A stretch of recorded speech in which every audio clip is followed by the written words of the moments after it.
Now, here are the resources right here. I went to Udemy. I got the CompTIA CISA Plus course from Total Seminars and Brent Chapman. I really like Brent Chapman and the way he presents the material.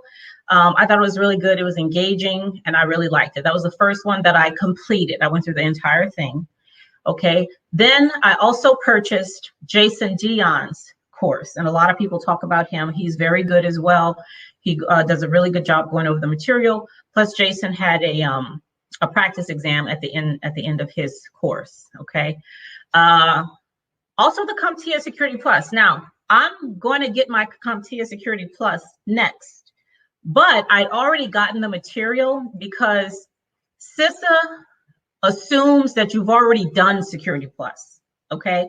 So some of the material that I was going over, I had to go back and get a more fundamental understanding of it. And that's where the Security Plus information came in. All right. Amazon. I bought some stuff on Amazon. I bought the CISA practice tests, Mike Chappell and David Seidel. I think that's how you say it. I think that's the, what is that book called? Cybex, I believe.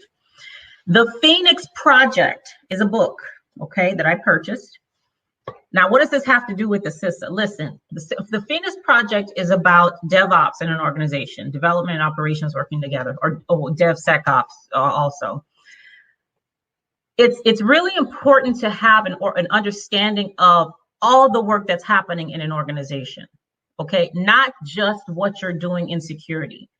Now, having that perspective really helped me in understanding this material and being able to get it right off the bat without having the experience, because I've experienced those other things, okay? So reading this book and really understanding the organizational view of security and development and operations working together is going to do nothing but enhance what you know and understand for this material, okay? And my book, Longing to Learn, okay, I have a book on Amazon called Longing to Learn. It's only $2.99. There is a certain way that we learn material that we've forgotten about, okay? We used to know how to learn, but because now many things are just memorizing answers, we've really forgotten how to learn, okay? So this book is very short. I used every single one of the principles in this book to help me learn this material.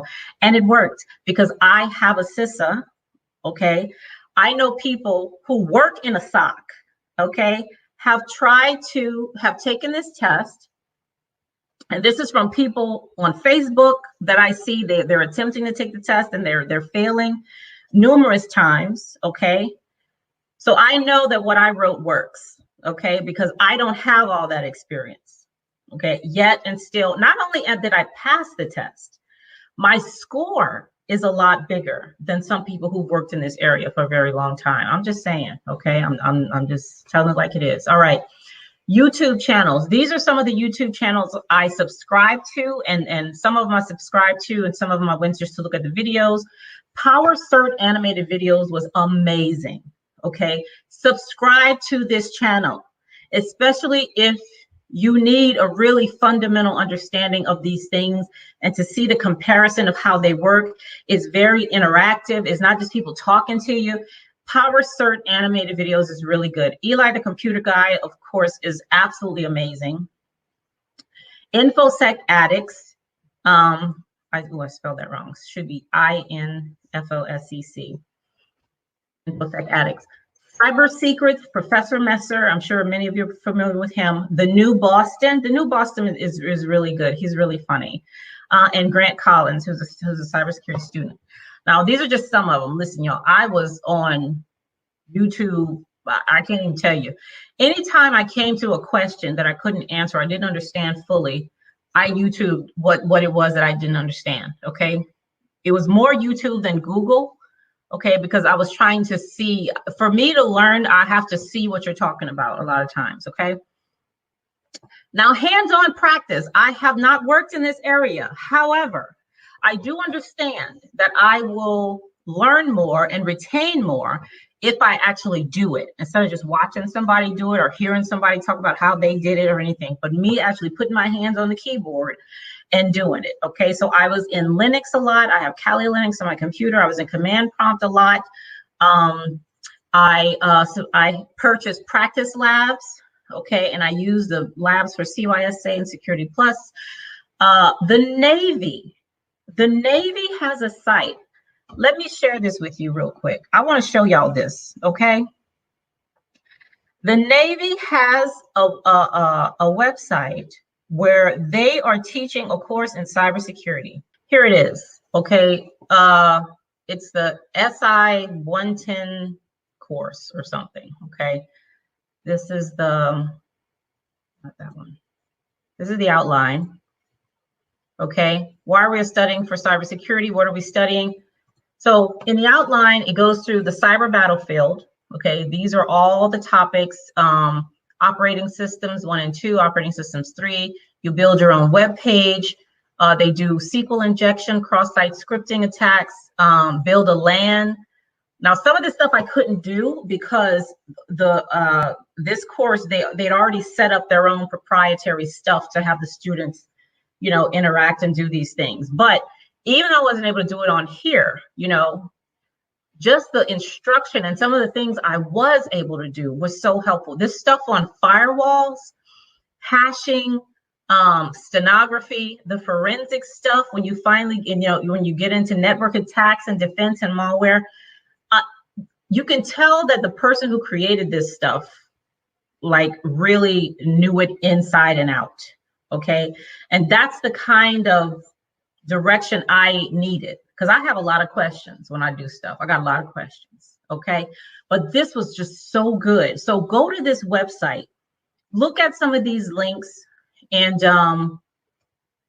let me click on one real quick. Let's do the firewalls one, okay? So this is all the information that they have on here. They have down here, is it this page? On one of these pages, you can actually create an ACL and test it out, okay?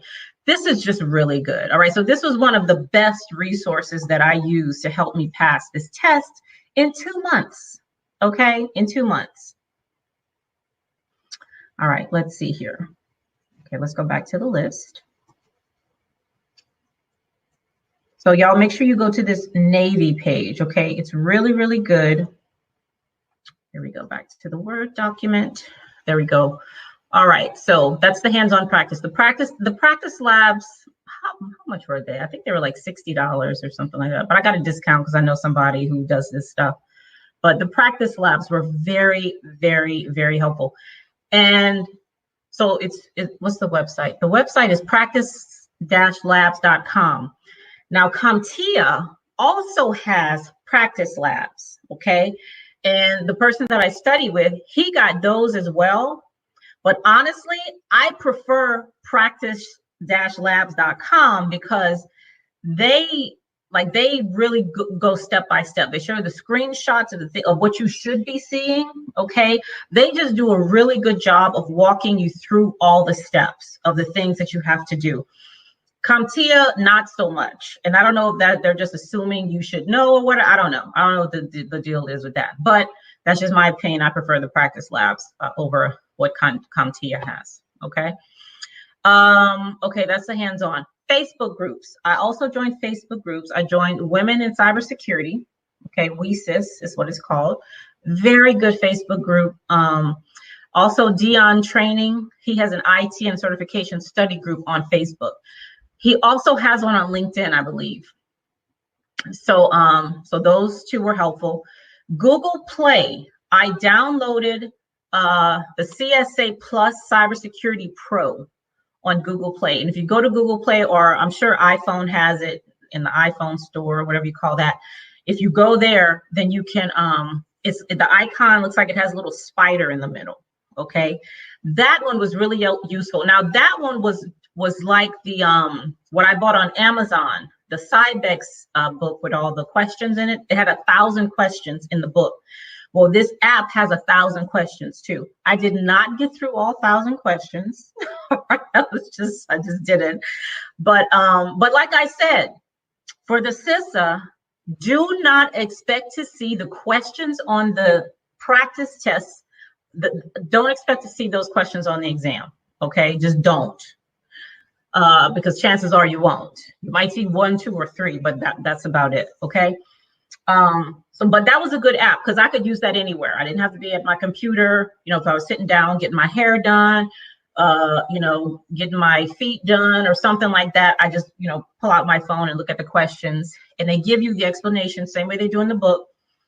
If you get it right or wrong, it doesn't matter. They give you the explanation of why that's the right answer, which is what I needed. I needed to know, why is this right or wrong? Okay. Which is what I did with my study buddy as well. Okay, so Google Play. Now, let me tell you something. As you all know, I've said on this channel before, I'm a certified hypnotist. Okay. I used hypnosis to help me pass this test. Now, if you're part of my channel, then you may have seen that I created a hypnosis script, and I have the link right here. It's also in the description for you to go and listen to that script.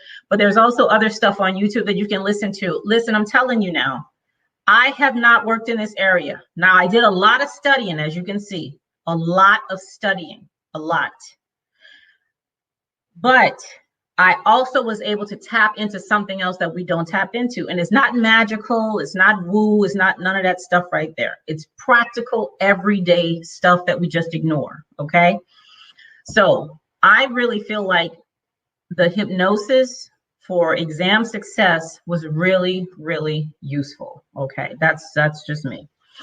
But I have the link here for the script I created, and also for another very short video that you can use like 3 days before you take the exam. Okay, just turn it on right before you go to sleep, get relaxed, and just leave it, you know, turn it on and go to bed, wake up in the morning. You know, it's not that hard. Yeah, so I think that was really useful.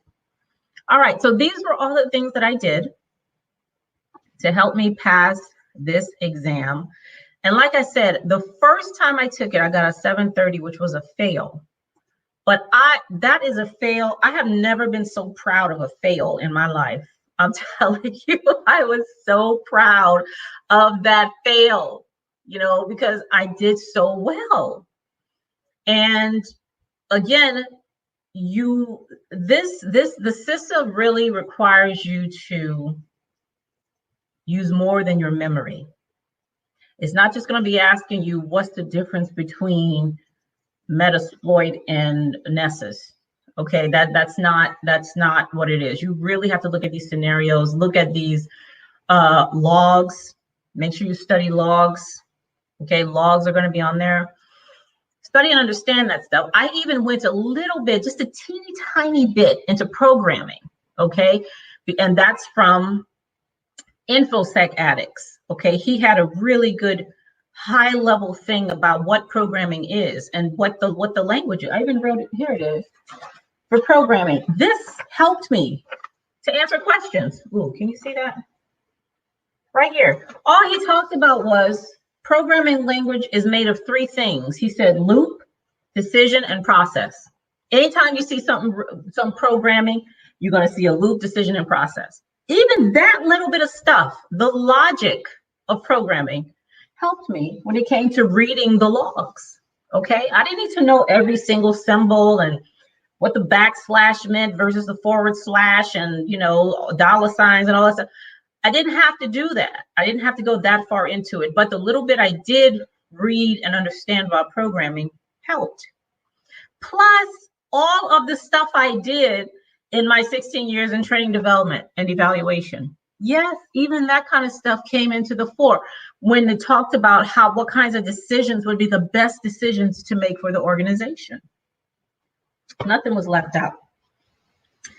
All right, so that's it. I just wanted to share with you all the stuff that I did to help me pass, you know, help me understand that information and pass this test in 2 months.